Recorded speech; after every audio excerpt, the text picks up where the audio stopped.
Hi guys, we're going to have a quick look at jogging with the new Beaver CNC Xpro frame, and I've only got the X-axis hooked up, so that's left to right for most, and I've got it hooked up to a single 70 volt power supply with a single DM856 driver, a 4.2 amp 425 ounce Nema 23 motor, and my CNC Xpro V4. Wiring was dead easy. I've not actually powered my Xpro because I'm only running it off the USB. I'm only running one motor, and that's on the external driver, so it doesn't need the power. So you've got the ground hooked up to the ground on the driver. You've got the DIR plus and DIR minus hooked up to the driver, and then you've got daisy chaining the grounds or negatives on the DIRs to the ground on the card. That's plugged into USB.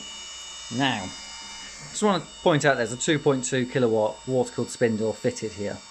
I'm going to go across to our screens and get my finger out of the shot. We have our setup in Universal G-Code Sender. I particularly like this for setup because I can see all my firmware settings. Note, we have set the feed rate or the resolution to 80 millimeters a minute.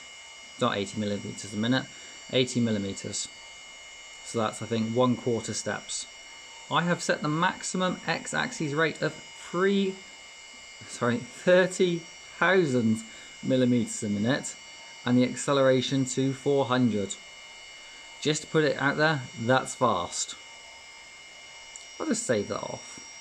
We have our steps. Oh, we have our step size. Let's get rid of that. 400 millimeters, 30,000 feed rate.